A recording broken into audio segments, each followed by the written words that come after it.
Welcome po sa ating video tutorial. Ang tutorial natin ay patungkol sa single switch. Ituturo ko yung paano maglagay ng switch sa ilaw. Opo, basic lamang po ito. Kasi itong tutorial na ito ay para lamang po doon sa mga nag-uumpisa na electrician pa lamang. Doon sa mga marurunong na, yun, skip nyo na lang itong video na to. Dahil lahat naman ang sasabihin ko dito, malamang alam nyo na rin. So, start na tayo sa ating tutorial.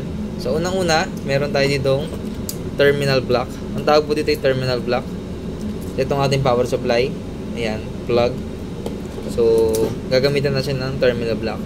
So, yung ating receptacle or tinatawag na receptacle outlet, light outlet. No? Ito yung ating bumbilya, LED, kulay green.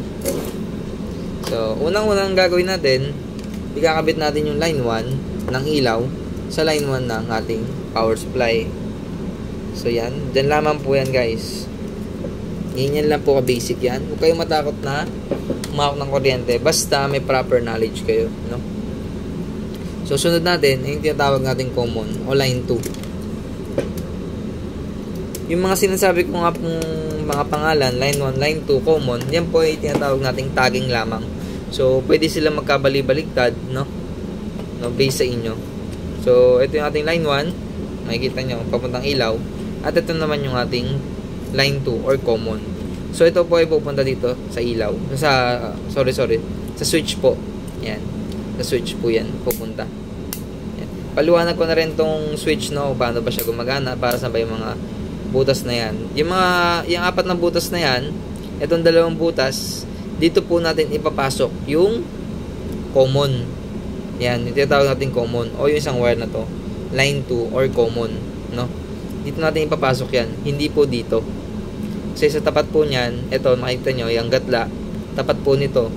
So yan po yung tawag dito, normally open, no? Kasi pag dito natin inilagay yan sa ibabaw, sa tapat ng gatla, so ito na po yung magiging off nya, yung may gatla. Ito yung magiging on, yung walang gatla. So yan, nakakabali-baliktad pa rin sila, no? Yan. Kaya importante na etong supply natin galing sa power supply ay dito po natin nilalagay sa ilalim. Dito po sa walang gatla, tapat nitong butas na to. So yan. Yan dalawang butas na yan, yung isang butas lalagyan galing sa power supply. Yung isang butas naman, kung meron pa kayo isang switch dito o kaya 3-gang kung tawagin natin, 3-gang switch, no? Pwede kayo mag-jumper dyan, jumper ng jumper lamang, ano? Ganun din sa ibabaw, magka-contact po yan. Pag sinabi natin magka-contact, ibig sabihin magkarugtong po yan, no? Pag nilagyan ng kuryente to, ibig sabihin itong isang butas na to may kuryente na. Pero itong kabilang side, yan po ay putol, no? Hanggat din natin ino-on to, yan po ay putol sa loob. So yan, simulan na natin, kabitan natin to. Dahil stranded tong ating gamit, so gagamit tayo ng precision. So madali lang naman, tupin lang natin to, diskarte sa stranded na wire. Pag gagamitan mo pang ilaw, itutupi mo yung dulo. Yan, nakikita nyo, yan, itupi mo lang na ganyan, tsaka mo yung isuksok doon. Sundutin mo tong kulay dilaw pababa, push mo lang yan pababa. So hindi siya kasya. Ayan natin.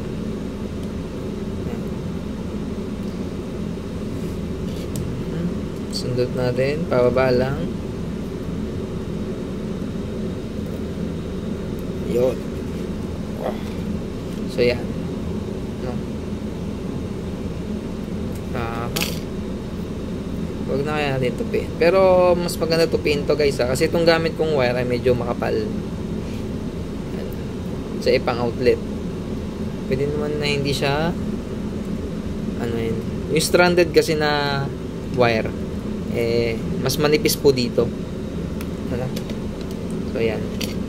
Ito katulad nito. Ito po ay 2.0. Ito po ay 2.0, no? O AWG number 14 po yung kanyang equivalent sa AWG. Yan, manipis lang po siya, no? Kaya yung dulo, yan. Yan, no?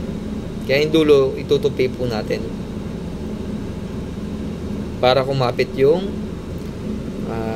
pressure fit doon sa loob. Ipupush lang natin ito ulit ng dilaw. Saan natin ito isusuksok yan. So yan. Yan lamang po ka-basic ang pag-switch ng ilaw. So yan. Yung isang, di ba dalawang wire. Yung isang wire, rumekta na po kagad sa power supply. Yung isang wire naman, pumunta po sa switch. Sa ibabaw ng switch doon sa may katla. At yung isang linya naman ng power supply, pumunta rin ng switch doon naman sa ilalim. So, i-try natin. Ayun, umilaw na kagad siya, guys. Patayin natin. Ilaw. Patayin natin. Ilaw.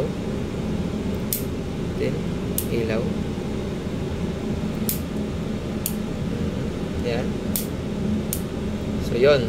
So, sana natutunan nyo yung ating tutorial ngayon. At kung kayo nakinig, maraming salamat po. At masasabi ko lang na pa-subscribe naman sa ating channel para makagawa pa tayo ng mas maraming video na katulad nito. At uulitin ko, kung dun sa mga patayin mo natin itong ilaw, gustong may matutunan sa electrical, no, na guguluhan kayo, anong pa man, o may gusto kayong matutunan, comment down below lamang po. No? I-comment nyo lang po yan sa ating comment section. At kung alam natin yung tinatanong nyo, gagawin natin ng tutorial yan. O kaya isa-send ko sa inyo personally. No?